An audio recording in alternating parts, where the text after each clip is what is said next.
Hello दोस्तों, आज हम नए टॉपिक्स की ओर आए हैं। जो कि हमारा पिछले वीडियो में हमने आपको बताया था कि ज्योमेट्रिकल जो है चल रहा है ज्यामिति यानी निर्देशांक ज्यामिति। तो निर्देशांक ज्यामिति में आपने सीखा था कि दो बिंदुओं के बीच की दूरी को कैसे निकालें। तो फार्मूले के माध्यम से हम आपको क्वेश्चन सॉल्व कराए थे। अब हम आज जो है रेखाखंड पर अगर कोई पॉइंट है और उसको किसी रेशियो में डिवाइड कर रहा है, बांट रहा है, तो उसके लिए कैसे क्वेश्चन को सॉल्व करेंगे। और इसमें जो है एक रेखा है और उस रेखा पर एक बार आंतरिक विभाजन करता है और एक बार बाह्यतम विभाजित करता है। तो दोनों का फार्मूला अलग अलग होगा। अगर इस टाइप्स के अगर क्वेश्चन आते हैं तो कैसे सॉल्व करेंगे। तो इन सारे क्वेश्चनों को सॉल्व करने के लिए सबसे पहले हमें समझना होगा कि आंतरिक विभाजन कैसे कर रहा है और बाह्यतम विभाजन कैसे हो रहा है अगर कोई रेखा है तो। ठीक है, तो इन चीज़ों को अगर जब तक हम नहीं सीखेंगे तब तक हम सॉल्व नहीं कर पाएंगे।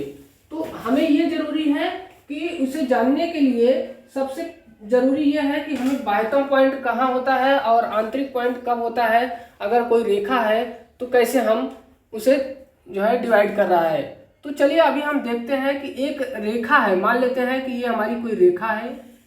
ठीक है, ध्यान से समझिएगा, जब तक यहाँ नहीं समझेंगे तब तक इस क्वेश्चन को आप सॉल्व नहीं कर पाएंगे। तो हमारा ये मान लेते हैं कोई एक रेखा है, ए एंड बी पॉइंट है। ध्यान से समझिएगा ये चीज को। एक रेखा है ए बी और इसे मान लेते हैं कि एक पी पॉइंट। ठीक है, इस रेखा पर एक पी पॉइंट है। कहाँ पर? इस रेखा पर एक पी पॉइंट है। अब पी पॉइंट जो है इस रेखा को किसी रेशियो में डिवाइड कर रहा है यानी बांट दे रहा है। ठीक है, देखिए बांट भी रहा है। ये पॉइंट है पी पॉइंट और इस रेखा को डिवाइड कर रहा है। मगर ये बांट कैसे रहा है? ये अंदर बांट रहा है या बाहर यानी आंतरिक बांट रहा है या बाह्यतम? तो ये देखिए अंदर में बांट रहा है यानी आंतरिक विभाजन कर रहा है। तो कैसे बांटेगा? तो देखिए इसको अगर डिवाइड करेगा यानी बांटेगा तो क्या होगा? ए पी रेशियो क्या हो जाएगा? बी पी या पी बी दोनों। यानी एक रेखा को अगर पी पॉइंट अगर है और वो जो है डिवाइड कर रहा है किस रेशियो में? A P ratio P B या बी पी। ठीक है, तो ये आपको समझ में आया। अगर आपको क्वेश्चन अगर आ जाता है आंतरिक विभाजन करने के लिए उसका निर्देशांक ज्ञात करना है तो आपको क्या करना है? तो आपको ये समझना होगा कि एक रेखा है, उस रेखा पर कोई पॉइंट है पी क्यू आर और उसे जो है इंटरनल यानी आंतरिक अगर डिवाइड कर रहा है, रेशियो में अगर बांट रहा है तो उसके लिए कौन सा फार्मूला निकालेंगे। तो आंतरिक विभाजन करने के लिए देखिए यहाँ पर इस फार्मूले का प्रयोग करेंगे। तो फार्मूला हमारा क्या है? m1x2 प्लस m2x1 बटे m1 plus m2 comma m1y2 plus m2y1 बटा m1 प्लस m2। ये आपका जो है आंतरिक विभाजन करने वाले बिंदु के निर्देशांक जब क्वेश्चन में रहेगा तो इस प्रकार से आपको क्वेश्चन को निकालना होगा, जो कि आप यहाँ पर समझ गए। अगर हमें बाह्यतम अगर कह दिया कि बाह्यतम विभाजन करने वाले बिंदु के निर्देशांक निकालना है तब क्या करेंगे? तो उसके लिए क्वेश्चन में क्या हो जाएगा? जो हमारा फार्मूला होगा वहाँ माइनस होगा। मगर कैसे होगा? अगर यहाँ पर देखते हैं कि मान लेते हैं कोई एक रेखा है, ए एंड बी एक रेखा है। ठीक है, और इस रेखा को हम और आगे तक बढ़ाते जाएं और बढ़ाने के बाद यहाँ पर पी पॉइंट अगर हम मान लेते हैं। ठीक है, ये पी पॉइंट है और इसको अब क्या कर रहा है कि कोई रेशियो में बांट रहा है, कोई अनुपात में बांट रहा है। तो कैसे बांटेगा? तो इसको बांटने के लिए इसमें हम आपको बताएंगे कि कैसे बांट रहा है। तो देखिए हमारा क्या हो जाएगा, कैसे डिवाइड करेगा। सबसे पहले ये पूरा का पूरा लेगा, ए पी रेशियो क्या हो जाएगा? पी बी या बी पी। तो ये आपको जो है रेशियो में डिवाइड करेगा। तो सबसे पहले आपको ये समझना होगा। तो जब इस प्रकार का अगर रहेगा कोई रेखा है, उस रेखा को अगर हम बढ़ाते जा रहे हैं, अगर वहां पर पी पॉइंट मान रहे हैं तो यह जो है हमारा बाह्यतम विभाजन करेगा। और बाह्यतम जब विभाजन करेगा तो उसके लिए हमारा फार्मूला है m1x2 माइनस m2x1 बटे m1 माइनस m2। फिर है कॉमा m1y2 प्लस m2y1 बटा m1 माइनस m2। तो ये आपको फार्मूला है। अब इस फार्मूले को आप कैसे इजी जो है याद कर सकते हैं, तो यहाँ पर आप देखें। आपको इजी ढंग से हम बता रहे हैं यहाँ पर। जैसे मान लेते हैं m1 प्लस m2 लिख देंगे आप बटे m1 प्लस m2, ये आपको याद होना चाहिए। m1 प्लस m2 बटे m1 प्लस m2, कॉमा यहाँ भी लिख देंगे m1 प्लस m2, थोड़ा सा जगह छोड़ कर लिखेंगे, उसके बाद यहाँ पर लिखेंगे m1 प्लस m2। अब याद करना है तो हमें जान रहे हैं कि कोई अगर निर्देशांक है तो उसके दो मूल बिंदु होंगे, तो दो मूल बिंदु होंगे तो उसके भी x1 x2 y1 y2 होंगे। तो यहाँ पर जब आपको मैं पहले बताया था कि दो बिंदुओं के बीच की दूरी निकालने के लिए, तो वहाँ पर देखिए दो पॉइंट थे, दो पॉइंट के दो मूल वैल्यू होते हैं जिसमें x1 x2 y1 y2 होते हैं।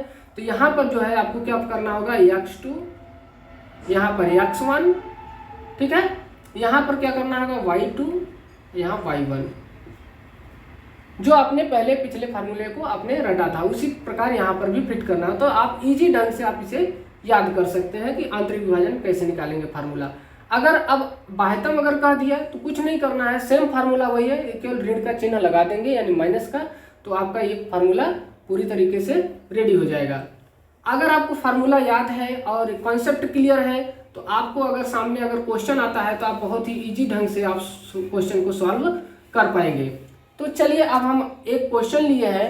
अब क्वेश्चन में हमारा क्या है, यहाँ पर देखिए, निम्नलिखित बिंदुओं से खींचे जाने वाले रेखाखंड को दिए हुए अनुपात में अंतः विभाजित, देखिए यहाँ पर दे दिया, क्या दे दिया, अंतः विभाजित।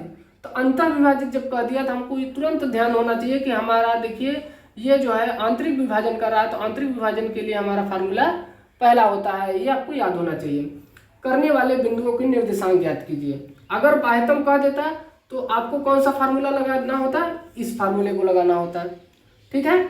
अब ये क्वेश्चन हमारा है, तो देखिए यहाँ पर 3,5 तथा 8,10 ये दो बिंदु हैं जिसमें रेशियो के हिसाब से डिवाइड कर रहा है, 2:3 के रेशियो में डिवाइड कर रहा है। तो हम इसे सबसे पहले हल करने से पहले कि x1 कौन होता है, x2 कौन सा होता है, उसको हम लिख लेंगे, y1 y2 कौन होता है और m1 m2 कौन होता है। तो जो रेशियो में डिवाइड होता है वह m1 m2 होता है, और जो हमारा दो पॉइंट है, जो दोनों पॉइंट के दो दो मूल वैल्यू होते हैं वो हमारा चेंज हो जाता है। देखिए अब 3,5 है तो हम क्या करेंगे, यहाँ पर हम देखिए इसमें क्या हो जाता है, x1 और ये y1 हो जाता है, ये क्या हो जाता है x2 ये y2, और ये क्या हो जाता है m1 और ये m2। हम आपको यहाँ पर बता दे रहे हैं ताकि आपको और अच्छे से समझ में आए। तो x1 हमारा कितना है 3, x2 हमारा कितना है 5, सॉरी y1 हमारा कितना दिया है 5। अब यहाँ पर देखेंगे कितना है हमारा x2, तो x2 हमारा है 8, y2 हमारा कितना है 10। और किस रेशियो में डिवाइड कर रहा है, m1 जो है 2 है हमारा मूल वैल्यू और m2 हमारा कितना है 3 है। तो ये आपको पहले क्लियर होना चाहिए। अगर आपको ये क्लियर नहीं कर पाएंगे तब तक आप फार्मूले में फिट नहीं कर पाएंगे। तो अभी हमें कह रहा है आंतरिक विभाजन, तो आंतरिक विभाजन का हम फार्मूला चलिए यहाँ पर लिख देते हैं, और फार्मूला लिखने पर वही फार्मूले में हम पुट करेंगे। तो हमारा फार्मूला यहाँ पर देखिए, फार्मूले में हमारा क्या है, m1 x2 plus m2 x1 बटे m1 प्लस m2, कॉमा क्या हो जाएगा m1 y2 plus m2 y1 बटा m1 प्लस m2, ये हमारा फार्मूला है। अब इसी फार्मूले में हम फिट करेंगे। फिट करने के बाद जो आंसर आएगा वही हमारा जो है इस जो है आंतरिक विभाजन को डिवाइड करेगा। तो हम देखते हैं फार्मूला हमारा m1 है, तो m1 का मान कितना है 2 है, तो 2। अब देखिए दो अगर यहाँ पर है मूल वैल्यू और इन दोनों के बीच में अगर कोई भी चिन्ह नहीं है तो यहाँ पर मल्टीप्लिकेशन माना जाता है, यानी गुणा का चिन्ह माना जाता है। तो यहाँ क्या हो जाएगा, m1 गुना में कितना हो जाएगा, x2 का मान कितना है 8 है तो 8 रख देंगे, प्लस m2 का मान कितना है 3 और x1 का मान कितना है 3 है, तो 3 × 3 बटा, अब m1 प्लस m2 कितना है 2 + 3 हो जाएगा, तो 2 + 3 इसे ब्रैकेट में कर देंगे, कॉमा m1 कितना है हमारा 2 है, तो 2 × y2 कितना है 10 है, प्लस m2 कितना है हमारा 3 है, y1 कितना है हमारा 5 है, तो 5 कर देंगे मल्टीप्लिकेशन में, बटा m1 प्लस m2 मतलब 2 प्लस 3। ओके, अब हम क्या करेंगे, इसे सॉल्व कर लेंगे। तो 8 दूना 16 प्लस 9 बटा कितना हो जाएगा 5 कामा कितना हो जाएगा 10 दूना 20 प्लस 5 15 बटा 5। अब हम इसे आगे सॉल्व करेंगे तो 16 9 कितना हो जाएगा 25 बटा 5 कामा और 20 प्लस 15 कितना हो जाएगा 35, तो 35 बटा 5। अब देखिए, अब ये कट रहा है तो हम इसे काट देंगे, ठीक है। तो देखिए 5 5 25 और 5 7 35, यानी कि हमारा जो आंसर आ गया हमारा 5:7 के हिसाब से ये क्या करेगा, डिवाइड करेगा, ठीक है। तो ये आपका क्या आ जाएगा, आंसर आ जाएगा, ठीक है। अब हम एक क्वेश्चन और है जो अभी आंतरिक से दिया हुआ है क्वेश्चन, मगर हम जो है बाह्यतम जो है यहाँ पर करके आपको एक क्वेश्चन सॉल्व करेंगे जिससे आपका ये भी कॉन्सेप्ट क्लियर हो जाएगा। तो चलिए अभी हम देखते हैं बाह्यतम विभाजित करने से कैसे होगा। अब हम बाह्यतम क्वेश्चन को बाह्यतम विभाजित करने के लिए अब हम इस फार्मूले के हिसाब से अब इस क्वेश्चन को ले रहे हैं। आप लोग इसको जो है ध्यान नहीं देंगे, मतलब कहने का मतलब ये आंतरिक विभाजन से 2 क्वेश्चन लिया तो मगर हम इसी क्वेश्चन को हम बाह्यतम विभाजन करके एक क्वेश्चन को आपको सॉल्व करा रहे हैं ताकि ये भी फार्मूले के हिसाब से आपका क्लियर कॉन्सेप्ट हो जाए। तो चलिए दूसरा नंबर क्वेश्चन हमारा है कितना है, तो यहाँ पर हम बता देते हैं, ये हमारा x1 हो जाएगा y1, ये हमारा x2 y2 हो जाएगा और ये हमारा क्या हो जाएगा m1 और ये m2 हो जाएगा। ओके, तो आपको अलग से लिख लेना है। तो फार्मूला हमारा क्या होगा बाह्यतम के लिए, बाह्यतम के लिए उस फार्मूले को हम फिट करेंगे। क्या होगा हमारा m1 x2 minus m2 x1 बटा m1 माइनस m2 हो जाएगा। ओके, कामा हमारा क्या होगा m1 y2 माइनस, यहाँ पर सॉरी यहाँ माइनस होगा चिन्ह, यहाँ प्लस लगा हुआ है, m2 y1 बटा m1 माइनस m2।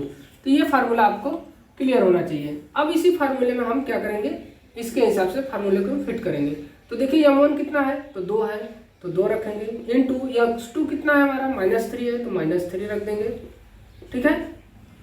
अब क्या करेंगे, ऋण का चिन्ह है तो ऋण का चिन्ह लगा देंगे। देखिए m2 x1, तो m2 कितना है हमारा 3 है, इनटू x1 कितना है 2 है। अब हम क्या करेंगे, बटे m1 माइनस m2, तो m1 कितना 2 और ऋण 3 हो जाएगा, ठीक है। चलिए इसको हम इरेज कर देते हैं, यहाँ 2 2 कोष्टक आ गया, यहाँ पर लगा सकते हैं क्योंकि ये चिन्ह ऋण चिन्ह है तो जब तक ये 2 चिन्ह को एक साथ नहीं रख सकते क्योंकि वो ब्रैकेट में है, ठीक है।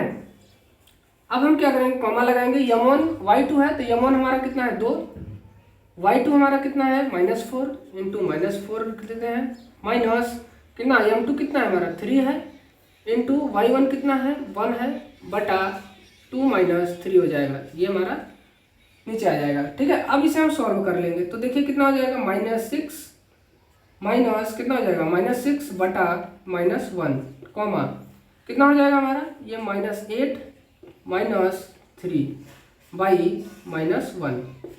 ओके, आगे हम सॉल्व करते हैं यहाँ पर। तो देखिए -6 जब होगा, माइनस माइनस क्या होता है प्लस हो जाता है, यानी जुड़ जाता है मगर चिन्ह क्या होता है माइनस का ही होता है, तो -12 बाई -1 आ जाएगा, कॉमा कितना हो जाएगा 8 3 11 माइनस का 11 बटे माइनस का 1। अब देखिए माइनस माइनस है तो ये कट जाएगा, तो अगर एक से कोई संख्या में अगर भाग देते हैं तो वही संख्या आती है, तो 12, 11 हमारा जो है ये आ जाएगा बिंदु के जो है निर्देशांक, और ये जो है इसी रेशियो में जो है ये विभाजित कर रहा है।